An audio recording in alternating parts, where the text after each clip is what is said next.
पर यह मिसाइल दागी गई है। ईरान का इजरायली शहरों को निशाना बनाने का यह सिलसिला देखिए जारी है। ईरान जानता है कि इजरायल अपने हमले नहीं रोकेगा। अमेरिका उसका खुलकर साथ यहां पर दे रहा है, जिसका बड़े खमियाजा उसकी धरती को भुगतना पड़ रहा है। इसलिए ईरान भी अपने सुप्रीम लीडर को खोने के बाद और नए सुप्रीम लीडर के काबिज होने के बाद अपने हमलों को और ज्यादा खतरनाक यहां पर कर चुका है। वो इजरायली शहरों को चुन चुन कर निशाना बना रहा है, टारगेट सेट कर रहा है और भारी नुकसान पहुंचाने की जितनी जद्दोजहद ईरानी सेना के जरिए की जा सकती है वो लगातार की जा रही है।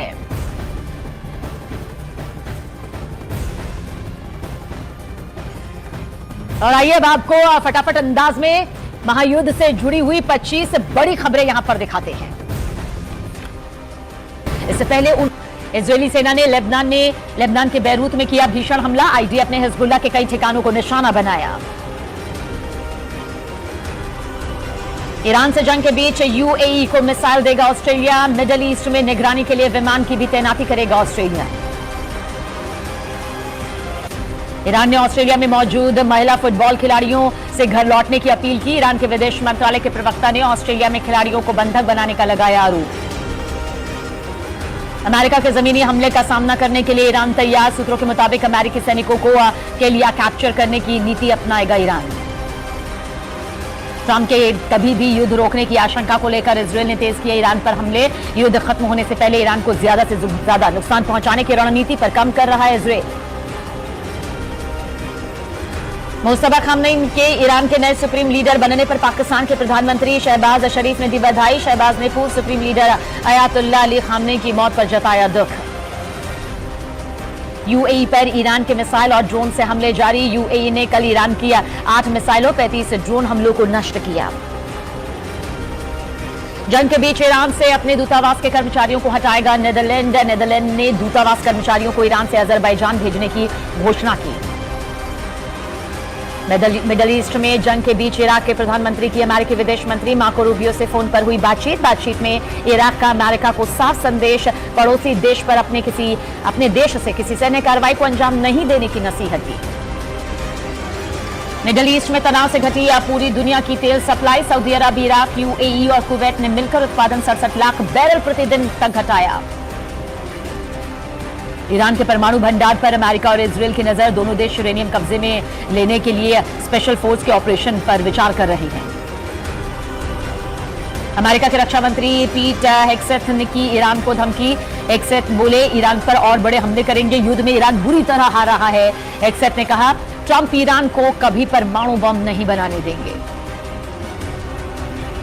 ट्रंप की धमकी पर ईरान का पलटवार। ईरान के शीर्ष सुरक्षा अधिकारी अली लारिजानी बोले ईरान ट्रंप की धमकियों से नहीं डरता। लारिजानी ने ट्रंप को सावधान रहने की नसीहत दे डाली। जंग के बीच ईरान में मरने वालों की संख्या बढ़ी। यूएस इजरायल हमले में ईरान में 1200 से ज्यादा की मौत, 10,000 से ज्यादा जख्मी। सिर्फ तेहरान में 460 की मौत, 4,309 जख्मी। ईरान के नए सुप्रीम लीडर मुस्तफा खामनेई से खुश नहीं ट्रंप। एक इंटरव्यू में ट्रंप बोले मुझे नहीं लगता कि वो शांति से जी पाएंगे। अमेरिकी राष्ट्रपति डोनाल्ड ट्रंप ने ईरान से बातचीत के संकेत दिए। एक इंटरव्यू में ट्रंप का बयान, बोले ईरान से बातचीत मुमकिन। ईरान से जुड़े फेक वीडियो फैलाने के आरोप में बहरीन में 5 पाकिस्तानी नागरिक गिरफ्तार। फेक न्यूज फैलाने के आरोप में एक बांग्लादेशी की भी हुई गिरफ्तारी। यूएई के अबुधाबी में ईरान का ड्रोन से हमला। ईरान ने अबुधाबी के इंडस्ट्रियल कॉम्प्लेक्स को बनाया निशाना। हमले के बाद इंडस्ट्रियल कॉम्प्लेक्स में आग लगी। जंग के बीच तुर्की और ईरान के विदेश मंत्री की फोन पर बातचीत। तुर्की के विदेश मंत्री हाकान फिदान ने ईरानी हमले का विरोध जताया। फिदान बोले तुर्की पर ईरान का हमला उनके हवाई क्षेत्र का उल्लंघन। ईरानी हमले के खिलाफ कार्रवाई करने की भी चेतावनी दी।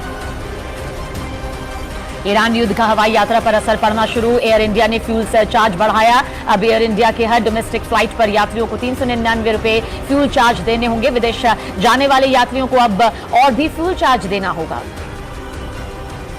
सऊदी अरब के रियाद में ईरानी हमले से यूपी के मुरादाबाद का एक युवक गंभीर रूप से जख्मी। सऊदी अरब में डीजल मैकेनिक का काम करने आया था युवक।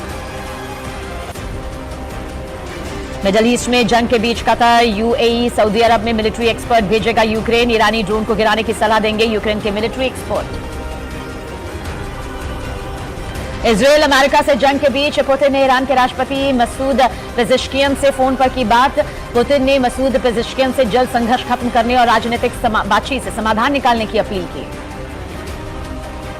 जंग के बीच ईरान के सैनिकों के मारने को लेकर इजराइल का नया दावा। 28 फरवरी से अब तक 1900 से ज्यादा सैनिकों और जवानों को मार गिराने का इजराइल का बड़ा दावा।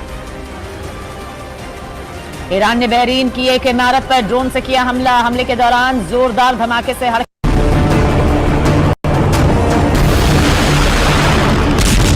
उनमें भी लोग, हालांकि इस तरह की सिचुएशन नहीं है, लेकिन फिर भी लोग झटका जाहिर सी बात है अमेरिका के लिए है, क्योंकि अमेरिकी राष्ट्रपति डोनाल्ड ट्रंप ने कहा था कि अगर किसी भी अमेरिकी सैनिक, अमेरिकी नागरिक या अमेरिका को नुकसान पहुंचा तो ईरान को इसकी भारी कीमत चुकानी होगी, जो उसने कभी सोचा भी नहीं होगा। ऐसे नतीजे भुगतने होंगे। और अंदर खेमे से खबर निकलकर सामने आ रही है कि ईरान युद्ध में, यानी कि ईरानी हमले में अब तक 150 अमेरिकी सैनिक बुरी तरह से जख्मी हो चुके हैं। और यूएस बेस को तो किस तरह से नुकसान पहुंच ही रहा है वो भी दुनिया यहां पर देख रही है। ऐसा नहीं है कि